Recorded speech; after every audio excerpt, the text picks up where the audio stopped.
Hi, my name is Helena Norris, and my PowerPoint is about tobacco use. So, what is tobacco use?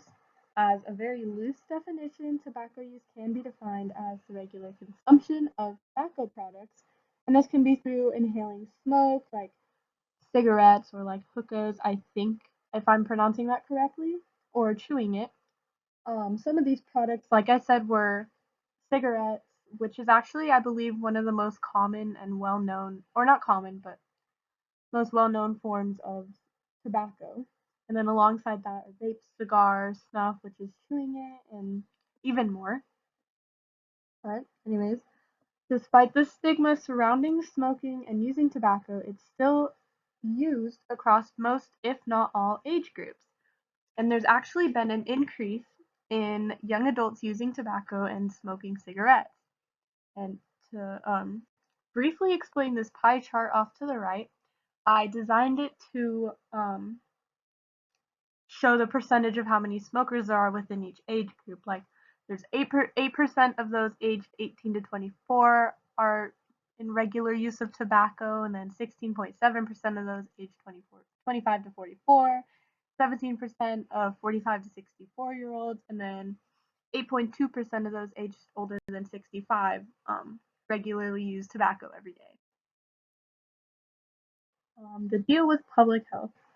So, how do smoking and tobacco products relate to public health?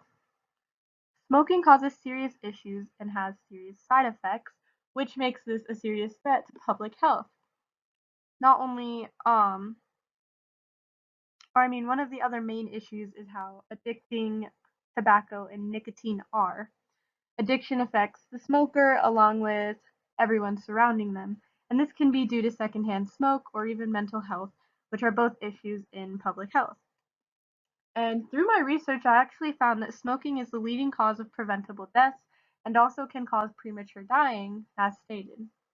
And like I said on the first slide, it can cause complications everywhere. So to go deeper in that, it causes issues that affect the entire body, and these can include lung cancer or complications with heart, like high blood pressure or even gum disease. And something new that I learned through this study was that diabetes is actually it could actually be caused from smoking. But to continue, off to the right, I included a picture that I sourced from an article that explained more risks found from smoking, and it just explains how smoking can damage every single part of the body, whether it's cancers, and it shows in the red that these types of cancers can be caused from smoking, or even chronic diseases like gum infection, like I just stated. But to continue, who is using tobacco products? So something that surprised me but also wasn't very surprising was that white males in college who have a history with or already smoke marijuana are among the most predominant, are most predominant in smoking. And to go off that, like on the first slide I mentioned that young adults, there's been a rise amongst like the ages 18 to 24, and because of this they're using multiple tobacco products like cigarettes along with vaping and other things like that. And then teen smoking is still actually an issue where 2000 teens who are younger than 18, every day they smoke. Every day 2000 teens who are younger than 18 smoke their first cigarette, and with that 300 teens who are younger than 18 begin smoking daily. And then to go off that, to the right there's a line chart that shows how there's a slight decrease in teens who actually smoke cigarettes, but there's a dramatic increase in those who vape. And this increase can be due to new advertisements with like displaying flavored nicotine, and they have bright colors that can appeal and attract younger ages into buying more products or finding ways to buy these products. But on to the next slide. The tobacco industry. So, like I said on my last slide, a lot of ads are bright with appealing flavors and colors, and they can be even clever.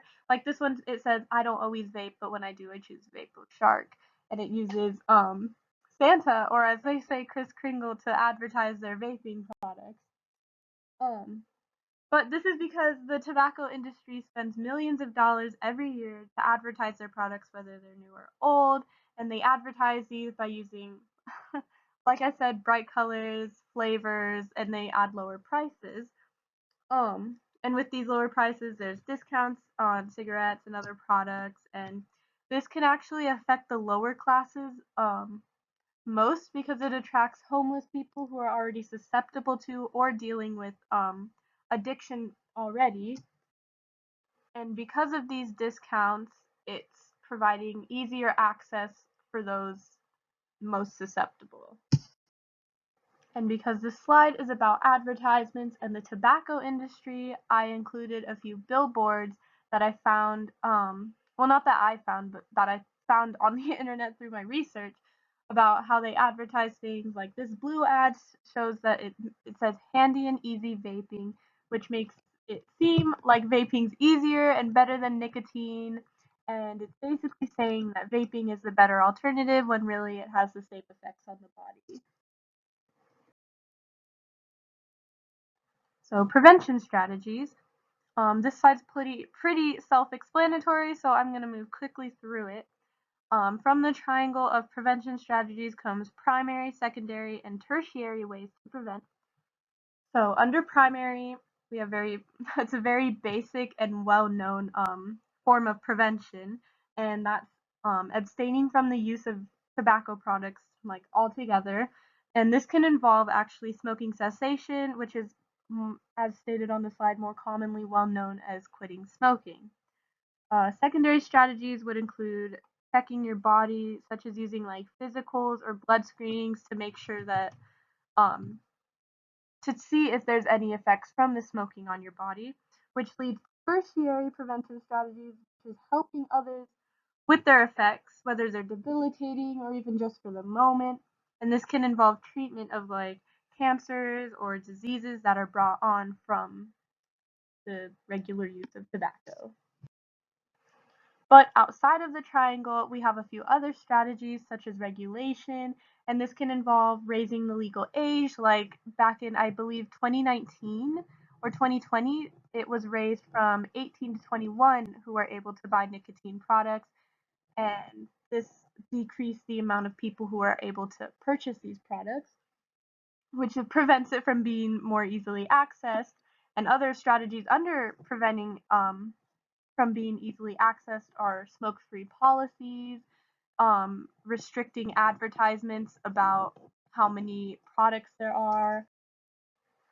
This can also include an increase in warnings, like those cigarette boxes that showed dirty lungs or like black teeth. And with these warnings, we can inform people about the true effects. Like, and this can we can also, maybe there's more ways to provide more resources for everyone. And then increasing in price can also prevent people from easily accessing the tobacco products. But anyway, includes my presentation. This is my reference slide. This includes all the pictures I use. But um, I hope that my presentation taught you more about some of the lesser known side effects of smoking and maybe decrease some of the stigma surrounding it. But thank you for watching.